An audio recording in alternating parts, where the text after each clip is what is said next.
નમસ્તે મિત્રો, આજે આપણે નિબંધ ચોમાસા ઉપર લખીશું.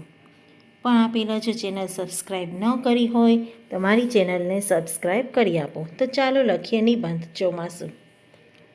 ભારત દેશમાં 3 ઋતુઓનો અનુભવ થાય છે: શિયાળો, ઉનાળો અને ચોમાસું. ઉનાળાની આકરી ગરમી પછી ચોમાસું આવે છે. ચોમાસામાં વરસાદ આવે છે, તેથી તેને વર્ષા ઋતુ કહે છે. ગુજરાતી મહિના પ્રમાણે અષાઢ, શ્રાવણ, ભાદરવો અને આસો આ 4 મહિના વર્ષા ઋતુ રહે છે. બધી ઋતુઓમાં વર્ષા ઋતુ ઘણી ઉપયોગી છે. વર્ષા ઋતુમાં આકાશમાં કાળા કાળા વાદળો છવાઈ જાય છે. વાદળોના ગડગડાટ, વીજળીના ચમકારા અને પવનના સુસવાટા સાથે મુશળધાર વરસાદ તૂટી પડે છે. વરસાદનું આગમન થતાં જ લોકો ખુશ થઈ જાય છે. વરસાદનું આગમન થતાં ચારે બાજુ ભીની માટીની સુગંધ આવે છે. વર્ષા ઋતુ એટલે અવનવા તહેવારોની ઋતુ. રક્ષાબંધન, જન્માષ્ટમી, પર્યુષણ, ગણેશ ચતુર્થી અને નવરાત્રિ જેવા તહેવારો પણ વર્ષા ઋતુમાં જ આવે છે.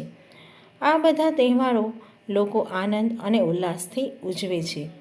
વર્ષા ઋતુમાં નદી, તળાવો, કૂવા, સરોવર, જળાશયો વગેરે નવા પાણીથી છલકાઈ જાય છે.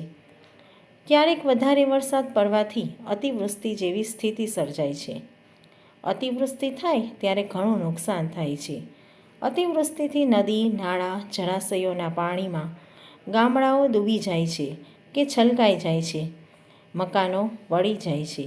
લોકોનું જનજીવન ઠપ થઈ જાય છે. ખેતરોના પાક ધોવાઈ જવાથી પાક નાશ પામે છે અને ખેડૂતોને મોટું નુકસાન થાય છે. તેથી તેને લીલો દુકાળ પણ કહે છે. જો વરસાદ ઓછો પડે તો અનાવૃષ્ટિ જેવી સ્થિતિ સર્જાય છે. અનાવૃષ્ટિ એટલે અનાજ પાકતું નથી અને ઘાસ ઉગતું નથી. નદી, નાળા, જળાશયો પાણી વગર સુકાવા લાગે છે. તેને સૂકો દુકાળ પણ કહે છે. ખેડૂતોને અનાવૃષ્ટિથી ખૂબ જ નુકસાન થાય છે. ખેતરોમાં અનાજ, શાકભાજી, ફળોના પાકમાં નુકસાન જવાથી જીવન જરૂરિયાતની વસ્તુઓમાં મોંઘવારી વધતી જાય છે. ધંધા રોજગારમાં ભારે નુકસાન થાય છે.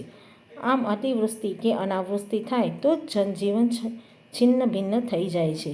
વર્ષા ઋતુમાં કાદવ, કીચડ, ગંદકીના કારણે ઘણી વખત માખી, મચ્છરનો ઉપદ્રવ વધી જાય છે.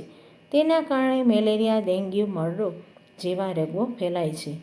વર્ષા ઋતુ માનવ જીવન માટે ખૂબ જ ઉપયોગી ઋતુ છે. વરસાદથી જ આપણને અનાજ અને પાણી મળે છે. આપણા જીવનનો મુખ્ય આધાર જ અનાજ અને પાણી છે. આમ વર્ષા ઋતુ સૌના જીવનનો મુખ્ય આધાર છે.